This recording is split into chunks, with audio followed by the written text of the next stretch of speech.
On today's Locked On Bucks, we have an NBA champion. Unfortunately, not the result that Bucks fans were hoping for. The Boston Celtics finally get banner number 18. What does it mean for that team? What does it mean for the Bucks? We'll have a look ahead to next year and the whole conversation of dynasties and repeat champions. We'll get into that. Also, with the finals wrapping up, it means teams are now free to negotiate with their own free agents. So could we see any movement there on the Bucks end? We'll get into that conversation next on Locked On Bucks.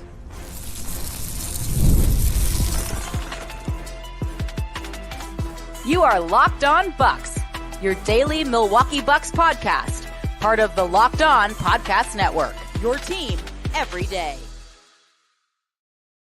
Welcome into Locked On Bucks. I'm Justin Garcia, joined by Camille Davis. We thank you for making Locked On Bucks your first listen every day. It's free and available wherever you can find your podcast. You can get us on YouTube as well, as some of you have joined us on the live stream. That's all part of the Locked On Podcast Network, your team every day. And today's Locked On Bucks is brought to you by FanDuel. Make every moment more. Right now, new customers get $200 in bonus bets with any winning $5 bet. $200 in bonus bets, any winning $5 bet. Just visit FanDuel.com/lockedon to get started. Camille, we tape this on a Tuesday morning here. Not even 12, trying to do the quick math here. 9 hours removed from the Boston Celtics. Achieving the inevitable that we all knew was coming, winning the NBA championship. I guess you and I have talked about this throughout the course of the playoff run. I don't want to sound like a Debbie Downer too much, especially as somebody that is employed by a member of the NBA. But this was really an unsatisfying and underwhelming playoffs in general. And I don't just mean that to kind of take the wind out of the sails of the Celtics. But I mean, the best series that we got all postseason was the Timberwolves and the Denver Nuggets. I mean, the Knicks Pacers was a pretty good series. First round, you had the Cavs and the Magic go 7 games. It was fine. It went 7. I don't know that it was a memorable series. And I mean, that's kind of what we got here. The Celtics, you can, criticize the path that they had. And I think there's a lot of cases that you can make for that. But as you and I mentioned, all throughout the playoffs and through the back half of the year, look, the Celtics put themselves in that position. So Credit is to be given there. They took care of business in the regular season, and outside of a Kristaps Porzingis injury, they stayed healthy. And as we mentioned, when the Bucks won the title, and every year since, you got to be good, you got to be lucky, you got to be healthy. Celtics had all 3 of those. The Bucks had all 3 of those in 2021, and they got a championship. Absolutely. And to your point, like it felt inevitable. Like the Celtics kept knocking on that door, and they finally broke through. And I think part of this season, everybody watching the Celtics roll through the regular season. Now, we saw this roster a little bit different, of course, with Jrue Holiday there, the Kristaps Porzingis addition. They looked a little bit different, but I think a lot of people still had that doubt in their mind because the Celtics have consistently gotten there, but just not been able to get over that hump.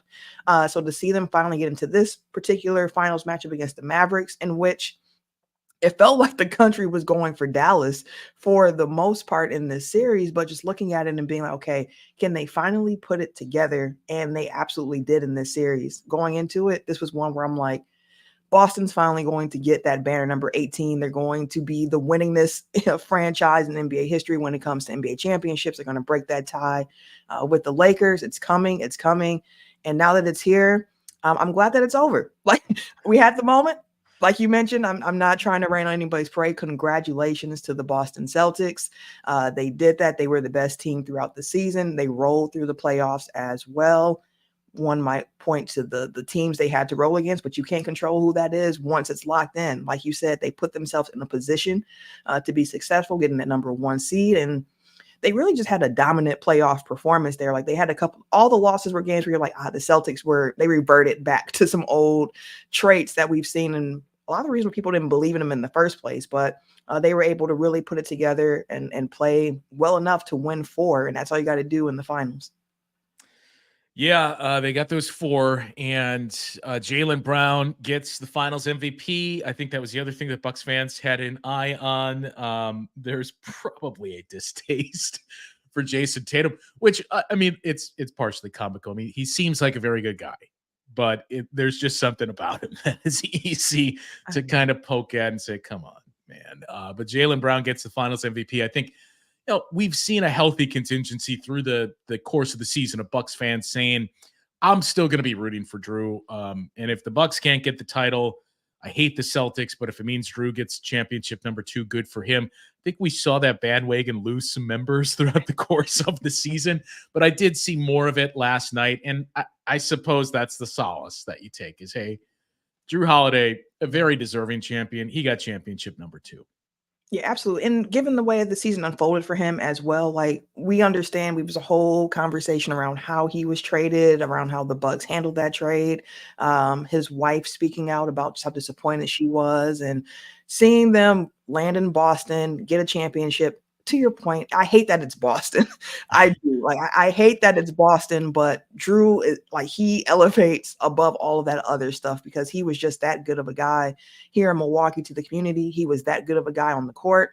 And without him, we don't have a championship here in Milwaukee. So to see him get another one in Boston in a year where he had to take some sacrifices, like his role in Boston was different than the one that he had here in Milwaukee, where he was counted on to really be an offensive weapon, that 2A or 2B type of player for them. So seeing him go to Boston where he takes a step back offensively, he is a team player, shooting threes like we've never seen before from those corners and locking up in the playoffs like we've seen him do many times before. So seeing him get another ring was made me happy a little bit, as much as I can for the Celtics. But Drew Holiday was definitely like the silver lining in the Celtics winning a championship. I don't care about Tatum getting his ring, whatever. His celebration reminded me of like the Temu version of Kevin Garnett's like anything's possible. I was like, okay, all right, Jason. That felt a little on the nose, but yeah, I'm happy for Drew above anything else. Yeah, it's one of those, yeah, I'm happy for Drew, but type of moments, and that's what Bucks fans have to deal with here. I think there is conversation to be had about where the league goes next year, because you already started, and I wondered, when are we going to see the first either podcast devoted to this or written piece about, hey, the Celtics, a team of destiny, and this is a young core that they're not going anywhere. And we already kind of saw it. I haven't read the article yet. I'm going to give him the benefit of the doubt because of who it is that wrote it. But Zach Lowe on the front page of ESPN already with the Celtics, one of the best teams in NBA history, and they have a chance for more. That's an interesting part to all of this as it pertains to the NBA Finals and championship teams moving forward, because we've all kind of fallen victim to this trap before, Camille, and it is a much, much different landscape in the NBA these days by way of the new collective bargaining agreement and everything else that we're seeing with all of this apron talk. So I do want to get into that conversation, what this means for the Celtics, for the rest of the league as well, coming up after the break here on Locked On Bucks. It is time to get into that winning spirit baseball. The NBA Finals just wrapping up. The NHL Stanley Cup Finals may be wrapping up today as well, but that doesn't stop you on FanDuel. As right now, new customers get $200 in bonus bets with any winning $5 bet. It's $200 that you can use to bet on everything from the Stanley Cup Final MVP to who's going to hit one out of the park. Visit FanDuel.com/locked on and add a big win to your summer bucket list. FanDuel, America's #1 sportsbook. And if you're watching Fox Sports or ESPN on your TV all day and have to turn down the volume due to all of that shouting, that just means it is time to make the switch to Locked On Sports Today, a free 24/7 sports streaming channel programmed for you every day, bringing you the biggest stories without all of the screaming. Locked On Sports Today brings you can't-miss analysis, opinions, and news. and it streams 24/7 on YouTube or the free Amazon Fire TV channels app, part of the Locked On Podcast Network, your team every day. Camille, look, if we're just looking at this in a vacuum and going into next season, I think almost anybody surveyed would say Celtics are in a better spot than the Bucks. They're a younger team. We mentioned some of the cap issues that not just the Bucks, but the Bucks and other teams are facing. Celtics are going to get there. It's probably next summer that they're going to be dealing with a lot of what the Bucks are facing now. Once that Jason Tatum extension is going to kick in, you're going to have to figure out, or you're going to have to pay him, I should say, and give him that extension.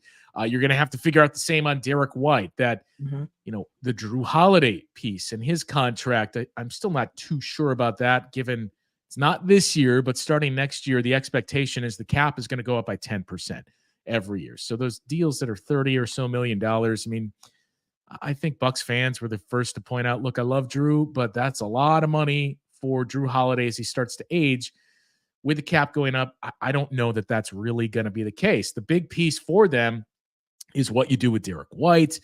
And then, oh, by the way, the whole notion of two guys that are basically going to be earning $60 million a year in Jason Tatum and Jaylen Brown. So that's 2025, the summer of 2025, that is really going to be facing the Boston Celtics. So on the surface, you would say, look, their salary is higher than the Bucks going into the next season. But again, they're a younger team. They just won the championship. I think the other interesting piece we should point out is what happens with Al Horford, right? He's got one more year left on his contract. Does Al Horford decide, I won a title, finally, I'm going to retire? And that's a big piece for them if that is indeed the case. But it's going to be easy, long story short, to just say, hey, this team is primed to win a number of championships. We fell victim to that with the with the Denver Nuggets. And not to say they can't get there, but it just happens every single year. It seems like we didn't hear as much of it with the Bucks. We didn't hear it with the Raptors because everybody assumed Kawhi Leonard was leaving. But we did hear some of it with the Warriors when it was, they did figure out this two timelines thing. I just think the day and age of repeat champions is probably dead in the league, given where things have headed with the salary cap. Yeah, it makes it a lot more difficult. But when you look at like this particular Celtics team, like we mentioned the people talking about dynasties, and I get it. I understand why. Like I saw this tweet last night from Josh DeBow, and it just counted like the most wins for NBA champion in the regular season and the playoffs combined. So how many wins did you get throughout the entire season, postseason included? 96 Bulls had 87, 97 Bulls had 84. The 2017 and the 2015 Warriors had 83 wins. The 2013 Heat had 82, as well as the 2000 Lakers. The 08 Celtics, the 92 Bulls had 82 wins as well. So did the 86 Celtics. And then you go down the list a little bit. You have the 09 Lakers with 81, the 72 Lakers with 81. And then you have the Celtics this year who had 80 wins across the regular season and the postseason. So people who are like, they're primed for a dynasty for all the reasons that you mentioned as well. Like we saw what they did in the regular season. Look at the roster like, hey, they have some young guys. To your point about what's coming down the pipeline for the Celtics, like this summer is going to be really interesting to see if that super max for Tatum hits, if they extend Derek White, what that looks like for them, because I mean, they're already a second apron team, if I remember correctly, which is how the money is going. So it's like, how are they going to be able to build around that? You mentioned Al Horford. Does he walk away, or does he say like, let's try to run this back? Because to your point, we haven't had a back-to-back champion in some years now. Like for the last 6 years, we've had 6 different champions. There's a lot more parity in the league right now. And we talked about it before, how the Bucks match up with the Celtics, and thinking like, I think if we're healthy, I like how that looks for the Bucks. Not saying that, it's a guaranteed win for the Bucks, but just thinking of the matchups, how that works, because a lot of things in the playoffs as well are matchup dependent. Like, can you get the right matchup that suits how you are playing? Because we talked about it going into the playoffs this year with the Bucks. Like the Pacers, was one of the worst matchups for the Bucks because they do all the things that the Bucks lacked in for the most part with the transition offense, so on and so forth. So you look at Boston and they're going to get the benefit of the doubt now. And above anything else, I think that's what happens when you become a champion. The next season, you get the benefit of the doubt. If you get off to a slow start, hey, they won it last year. They can figure it out. Does not matter. Like even throughout this playoffs, the Denver Nuggets, where you're like, they're the defending champions, like the Denver Nuggets. Like I believe in the Nuggets. We saw them do it. Now I believe it. And now the Celtics have done it. So I believe there's going to be more belief behind them doing it again. But that path is not going to be easy. We've talked about the parity in the league. Like you look at the East, people still say it's the weaker conference. Okay. But if you can get, and this is a big if, because injuries affect every single playoff run, every single year. But healthy, your Bucks, how are the 76ers going to reload this summer with all of the cap space that they have? We know they're chasing that third superstar, so that can change the landscape in the East as well. You think of a team like Orlando, who made it to the playoffs, as you said, pushed it to 7, when you're like, okay, that's interesting, but can they do something in the offseason to kind of get them into that hump where they're seen as a top 4 team in the East or more of a stronger contender? Like there's just so many different wheels. Like I'm looking forward to next season and seeing how the Celtics can do it, but they're going to have a lot of competition coming their way from the East, as well as just how deep the West is, and thinking of some of the teams that didn't make it to the playoffs this year because of injury, like the Memphis Grizzlies when Ja's back and everything around them. So it should be a fun season next year looking at who can try to dethrone the Boston Celtics.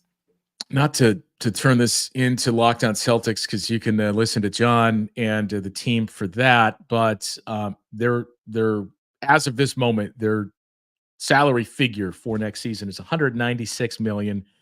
That is with 9 players under contract, and the second apron line is $190 million. The Bucks, for example, as we've talked about everything that they are up against, $185 million is their salary figure there. So the Celtics are going to be facing the same things. They do have a Grant Williams trade exception. However, I don't think they can use that because of being in that second apron. That's one thing I'm not too clear on. We mentioned the Derek White piece next summer. The Jason Tatum, he's getting that supermax. It's not a matter of if, especially when you win the championship, he's getting that. So then you're going to all of a sudden explode to looking at Jaylen Brown, $49 million next season, $53 million the year after that, $57 the year after that, $61, and then $65 in the final 2 years of the deal. That's going to be the same monetary value that Jason Tatum is going to be getting as well. So right there, you're going to be looking at over $100 million for those two guys. The $30 million that you're paying Kristaps Porzingis through the 25-26 season. Drew Holiday's above $30 million through the 26-27 season. So right there, we're talking about $160 million on those 4 guys. And, Derek White is the name that we said, already making $19 million. He's going to be due for a raise as well after next season. And again, you can start to negotiate with your own free agents after the finals end. That includes extensions as well. So we could already start to see that piece for Derek White and Jason Tatum. It's going to be an expensive team. Sam Hauser, I think, is the other interesting name to point out this offseason for the Celtics. There's a team option on him. He's going to garner some interest because of his shooting ability and the fact that he's 26 years old. That's going to all of a sudden become expensive to keep as well. So that's what the Celtics are facing. Again, the Bucks are facing the same things.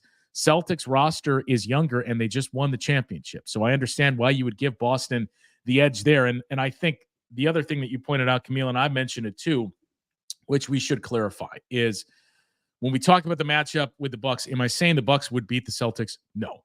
Right, I like the matchup better than I did previous iterations that the Bucks had, where we saw, you can defend.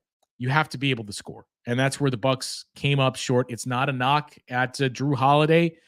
We saw Drew Holiday have a terrific NBA Finals in the ideal role for him.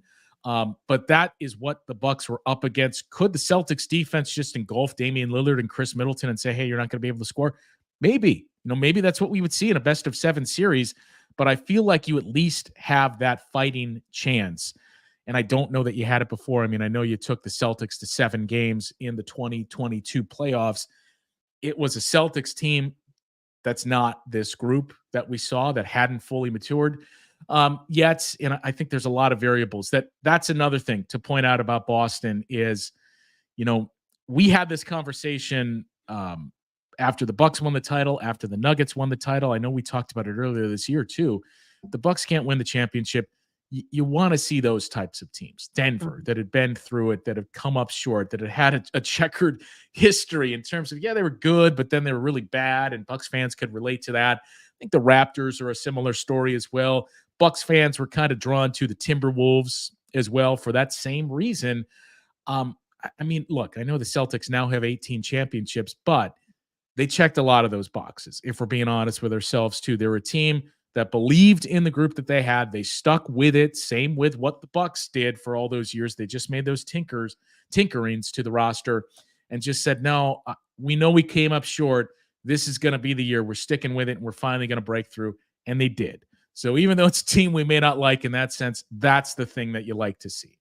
Yeah, absolutely. And even with that, just thinking about the 2022 Celtics team and just how different they are from that team. Like the core is still the same with Jason Tatum and Jaylen Brown, and even Al Horford there. But you look around like Marcus Smart. I'm seeing in the comments, someone mentioned that Time Lord was on one leg during that series, which, I mean, in fairness, Time Lord was on one leg most of his career. Yeah, one leg most of the time for sure. So it's one of those things when you look at the Celtics and it's like, okay, I see what the challenge is. And even looking at how they beat the Mavericks, and the play style was so interesting because both teams were trying to do the same things defensively and even offensively a bit. But the Celtics ball movement, like they were able to break down the Mavericks defense and then get good looks out of the Mavericks scrambling. They were able to pull the bigs out of the paint and make them defend, leave the rim protection, put it like a little guard in the dunker spot so that the only rim protection that the Mavericks did have generally was a little guard. Then the Mavs tried to do like the one-man zone type of thing, just ignore the corner and let the big roam.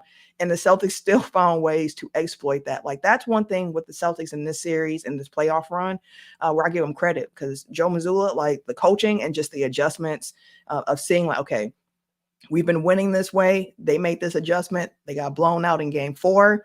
They came back around. Like, okay, here's how we're going to exploit this. And we are going to make it again easy, give us the advantage on offense again.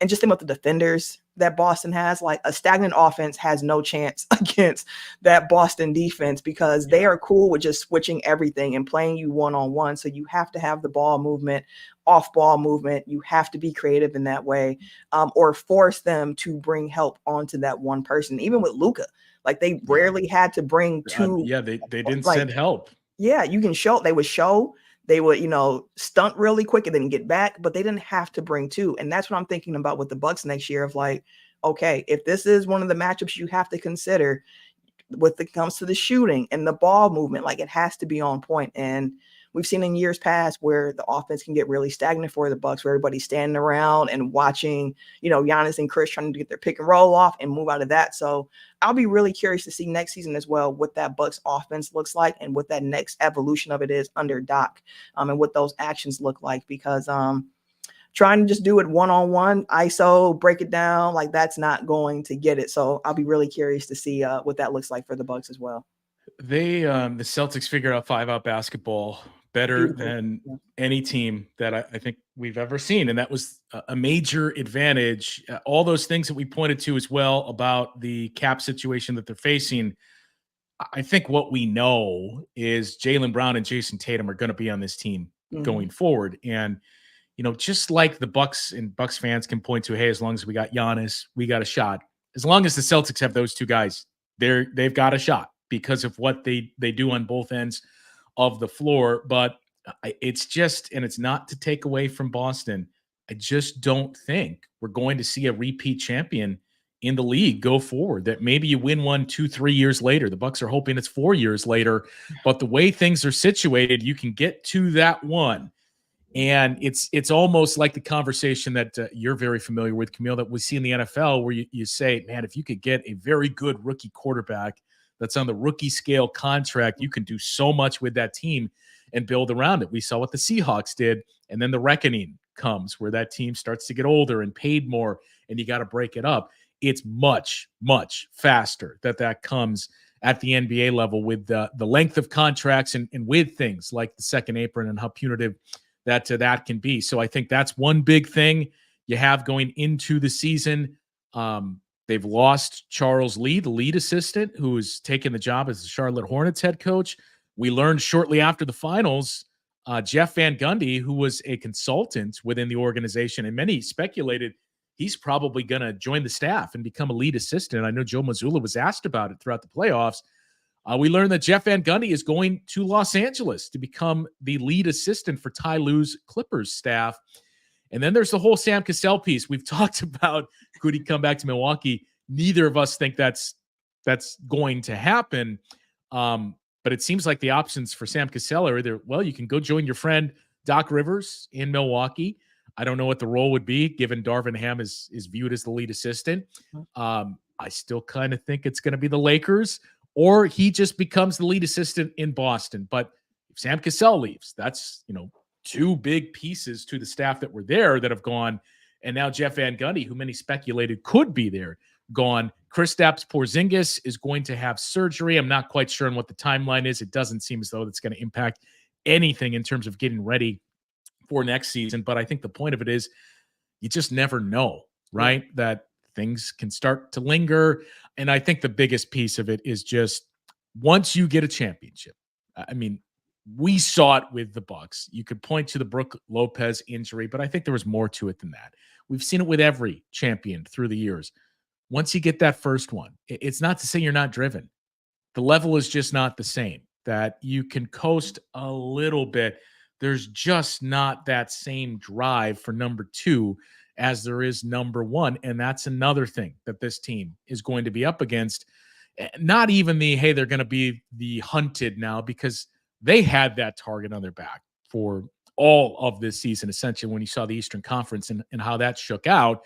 But there's just a lot of things that are up in the air. Again, I think they're in a better spot than most to win a championship, but it's just not that easy. It's not that easy. And to your point about you get the first one's kind of like you got the monkey off your back. You're like, I finally got it. Like I did it. And then you have the motivation of like, well, can I do this again? I want to get back to this. But I think for the Bucks looking at it, I mean, this is 2 straight years of first round exits. Like if that doesn't motivate you to try to get back and get onto it, like then you're in the wrong sport at this point. Like there has to be something for that. And this Bucks team we talked about throughout the season seemed like a team that was waiting for the playoffs where, some games it's like, why aren't like you guys just aren't sharp tonight? And it's like, well, it's a random Wednesday in, February. We just like, we're trying to get to the playoffs. We're trying to get to the playoffs. And Doc Rivers mentioned that too, at the end of the season, like for better or for worse, it seemed like this is what the guys were waiting to get to. And now we're here. So like, let's try to make something of it. So of course it's a long season, but you have to approach it a certain way. And I want to see that hunger for the Bucks. Like again, 2 straight years, first round exits. This is not what this team signed up for. This is a team that's supposed to be competing for championships. So if you have another year with a first round exit, like then it's time for some more conversations and this Bucks team might look a lot different. But this year, again, we talked about all the reasons that went into this year's first round exit and what we think is best. I think running the back with that big 3 with Giannis, with Dame, with Chris makes a lot of sense. Under Doc, give him a full year, see how that looks. But if you don't have the motivation after that, or if the results aren't resulting, then it's time for some different conversations to come from that. And look, we mentioned that we were going to get into this. We've gone 20 plus minutes and still haven't gotten to it. So we will take a closer look at the Bucks, because now you can officially start to do some things, not everything, but some things starting to be on the table now for the Bucks. But are those things that they're going to take advantage of? So again, free agency within your own team has opened up now that the finals are over. We'll get into that conversation and preview what else we have in store for you for the rest of the week. Coming up next on Locked On Bucks. Passion, drive, and patience. That is the formula for winning championships and also what keeps your ride or die alive. eBay Motors has everything you need to maintain your vehicle and level it up to peak performance. Superchargers, roof racks, exhaust kits, LED headlights, and more. Whether you're into speed, power, or style, eBay Motors has you covered. With over 122 million parts for your number one ride or die, you'll always find exactly what you're looking for.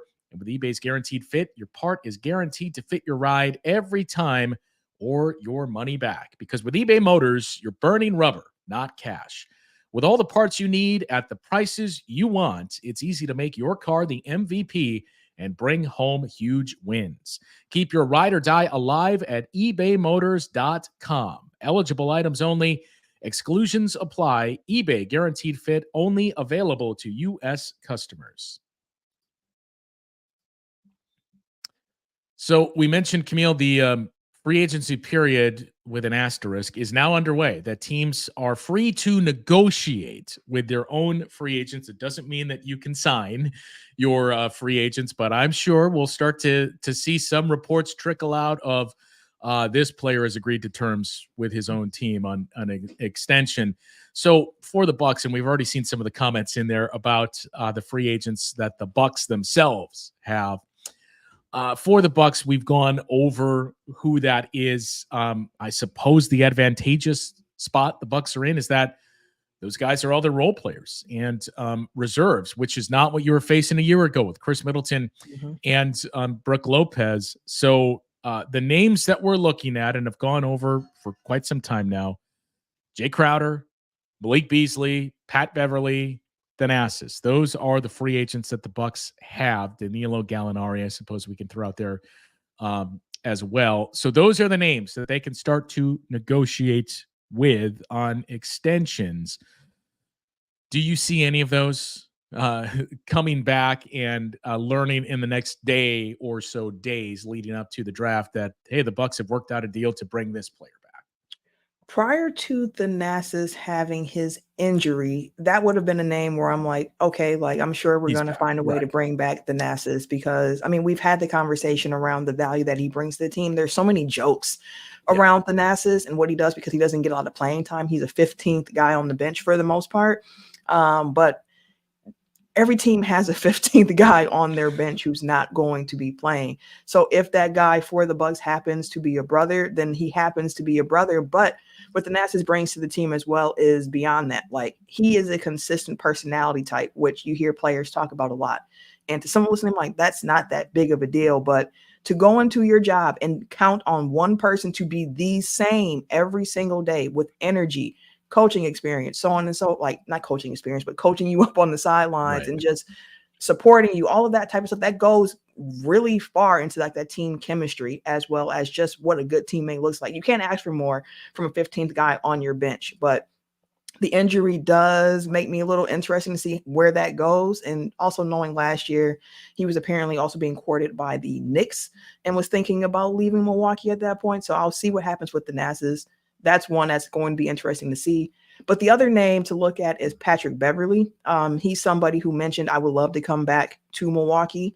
And it seemed as if the Bucks had a mutual interest in that as well. Of course, the things that transpired towards the end of that Pacers series left some bad taste in some people's mouth. But thinking about the encore fit with him just being that vet to come off the bench, it makes sense for the Bucks. Now, I did hear Pat Bev on his podcast make mention of the fact that he thinks he's due for a little pay increase.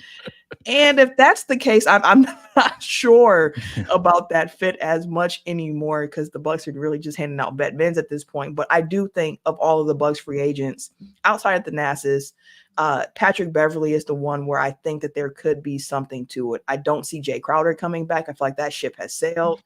Malik Beasley, I think he's going to get a lot more money elsewhere. A lot of teams need shooting. The Orlando Magic is one. I know they've been in the Klay Thompson courtship as well, according to rumors. Of course, you can't technically do that yet, but that's been part of the scuttlebutt with that. So for me, I would look at Patrick Beverly on the list of Bucks free agents of like who's most likely to come back and point to him. I think it's the only realistic one at this point with those names that we went over. I agree on the Jay Crowder front of number one. I mean, he's going to turn 35 years old next season. It's been 2 straight years where I think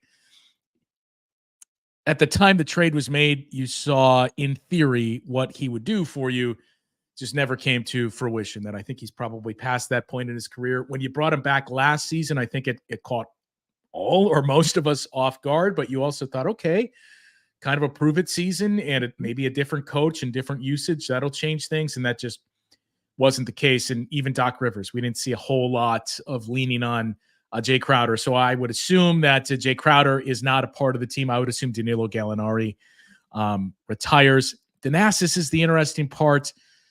I mean, I wonder if we just see some type of deal to keep him around. And I mean, I guess I would lean towards no, because in theory, when you do those deals, it's also, well, this gives us a contract to trade.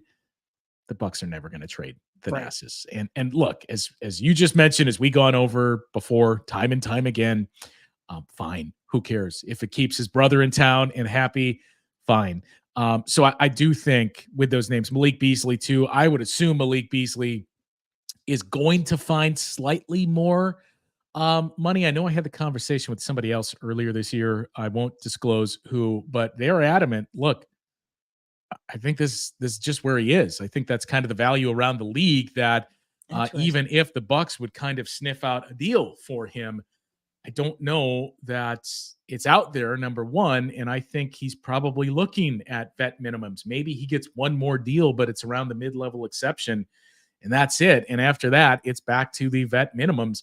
All that being said, there's certainly a value play if you could get Malik Beasley back on a minimum.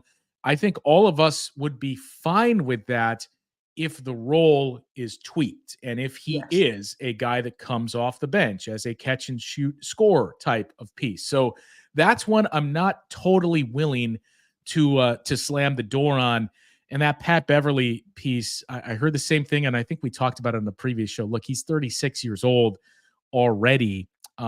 Even if you had more than a vet minimum to give out, it's the same conversation that we had through the years of how did we get here? When you think about the conversation year after year after year, you got to get younger, you got to get more athletic, and you see your mid-levels go to Joe Ingles. You see the trades for Jay Crowder and PJ Tucker, and then PJ Tucker leaving, that it's these older veteran players, which again, you need when you're a championship contending team. You just don't need a roster full of them. So I think that's the interesting piece. Do you have somebody in line? Doesn't mean it's Andre Jackson that, Doc Rivers says, I saw the way that he brought the ball up the floor. I saw the defensive stuff that he brought. We speculated if he's more of a 3 or even a small ball 4 at times as we saw him used. Maybe he is viewed as this is the guy that we think is going to be our backup point guard. And that allows you to say, okay, we appreciate what you brought, Pat, but we're going to move on. And especially if you're looking for more than the vet minimum. So as we talk through this, I would almost be more inclined to say, in the right role, I think Malik Beasley probably has more value to this team than Pat Beverly does. I'm just curious what the landscape is for Malik Beasley out there. Yeah, and it's about the role as well. I felt at parts throughout the season this past year, he was miscast of trying to be that defensive stopper. Like, bravo to him for the effort that he did put in. Like, he was trying, but like, effort's only one part of defense. Like, I know people were pointing to Luka in the finals, like, he just needs to try, which he did that one game. Right. He did need to try harder, but like, effort does not equate like lockdown defense. So I definitely appreciate Malik for at least trying to be somewhat of a good defender, but that catch and shooting piece of it is so important, right? Because of the gravity that Giannis creates, that Dame can create, to be able to kick out to an open shooter who you feel confident in knocking down that shot is going to be invaluable to a team like the Milwaukee Bucks. I mean, it's valuable to anybody if you're kicking out and trying to drive and kick out. But to your point of like replacing, and you mentioned Andre Jackson Jr., like maybe he has some more point guard, responsibilities going forward. One for me is thinking about like the Jay Crowder signing and what he was supposed to be, that small ball 4 to help unlock other lineups. I do wonder if that's something that Andre Jackson could do as well, where he can unlock some different small ball combinations for the Bucks. I've been really curious for a while, saying like, what's it like if it's Giannis and Chris, and then you like, that's your quote unquote 5 and 4, so to speak. But if you have an Andre Jackson Jr. out there as well, he could also kind of guard up a little bit, maybe. Just the switchability of those lineups would be really interesting to see. So Ajax is one of those guys where this summer, I can't wait to see him in Summer League, which of course is him in a role that he wouldn't be playing on the team with the superstars, but just seeing his growth and development, I think it's going to be really big for this Bucks team, because as we mentioned, they need the athleticism, they need some youth, and they have some on their roster. So I'll be really curious to see if it's one of these guys who pops, or if the Bucks do keep one or two of their draft picks coming up next week, and see if one of those young guys or two of those young guys can actually bring what we've been looking for on this team to this roster. Yeah, and I think the big piece is, let's say you do get Malik Beasley back on a vet minimum here. Like we said, the usage, I think that's largely we'll play you with Giannis. The minutes where Dame is off the floor, you'll come in. The minutes where Giannis is off the floor and Dame is out there, not so much. That's where it gets tough, and part of a lot of the issues that the Bucks ran into defensively a year ago. So yeah, it's open season now to negotiate with your own players. I think we kind of whittled it down to those are the only two that make sense for the Bucks in Malik and Pat Beverly. Those two names, I would be surprised if we learn any of the other names have agreed to rejoin the Bucks. Even Thanasis, if for no other reason than what we mentioned of he's going to miss all of next season, and it's not as though you would carry him as a trade chip. So I think it's really down to those two guys, but it's going to be interesting to see what we learn about other teams and some of the names that we mentioned out there on the shows that we did with Frank, previewing free agency a little bit. We're going to start to find out some of that. The Celtics, too, as we mentioned, players like Sam Hauser, that there's the team option on in free agents. So that's going to be the interesting piece to come for this next week, leading into the draft next week. We are going to start the deep dive on all the players that have been linked to the Bucks, players that have worked out for the Bucks, and players that we see ending up in the mid to low 20s in a lot of the mock drafts. If the Bucks keep the pick, who would make the most sense? We'll get into that conversation. There's one other thing I wanted to point out before we go, and I know I shouldn't, Camille, because we have this conversation time and time again, it seems like, but the comments that were out there and I can't find it now, but hey, they should have just let Brook Lopez leave and go to the Houston Rockets. I mean, and then what? Because as we've mentioned over and over, it's not like leaving Brook Lopez, letting him leave. Oh, great. This frees up $25 million for us to spend. That's not the way it works. The Bucks were already over the cap. Would they be in the second apron? No, but they would be a much worse team because, number one, you have no starting center. You got to find somebody on a vet minimum only.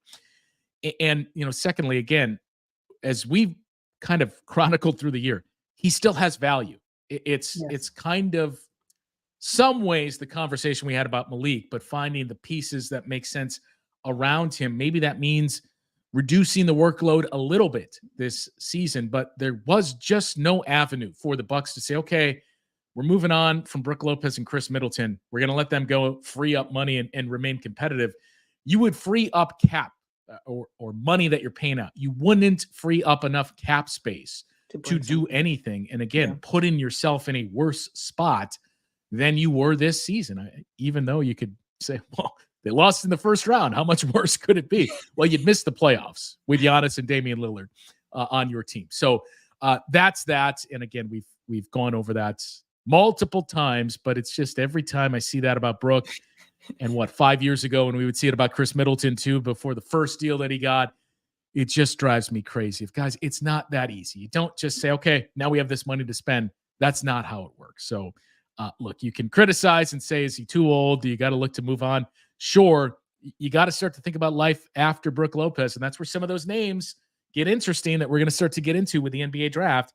But there was no avenue for the Bucks to let him walk and still feel like they would be at that level of we can challenge the Celtics to be a potential NBA Finals team and championship team. So a lot of draft looking ahead that we're going to be doing here on the next couple of days. And as we mentioned next week on the show as well, we also talked, Camille, you and I, about doing a live show night one of the NBA draft just to get out there and interact with you guys as we start to see some of these pieces fall into place, see if the Bucks make that pick, if they trade that pick, what other moves have been made on draft night, because you get the sense it's going to be a decent amount of moves with teams that are kind of in the same spot if we can get under the second apron this season yet.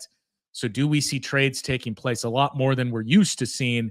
So I do think we're going to do a live show, draft nights, still trying to figure out the best time to get that thing started, maybe in the midpoint of the first round, so we can catch the Bucks draft pick and react to everything else that takes place that night. But remember, it's a 2-night affair now, or 2-day affair, right? 2 It's days. Wednesday night and Thursday afternoon that round 2 is for the NBA draft. A throwback to the 80s when it was on tape delay and on USA Network. So that's what we're facing. So a lot of draft discussion coming up here for the rest of the week. And we're still working on potentially getting a guest here to take a closer look at free agency and the cap situation. So a lot to look forward to as the season is now officially over. But now, as most basketball fans, or NBA fans, I should say, would tell you, now's the fun parts of the season, where we have now headed into the offseason. So we'll get into all that conversation over the course of the next couple of weeks here, starting on tomorrow's show when we begin our deep dive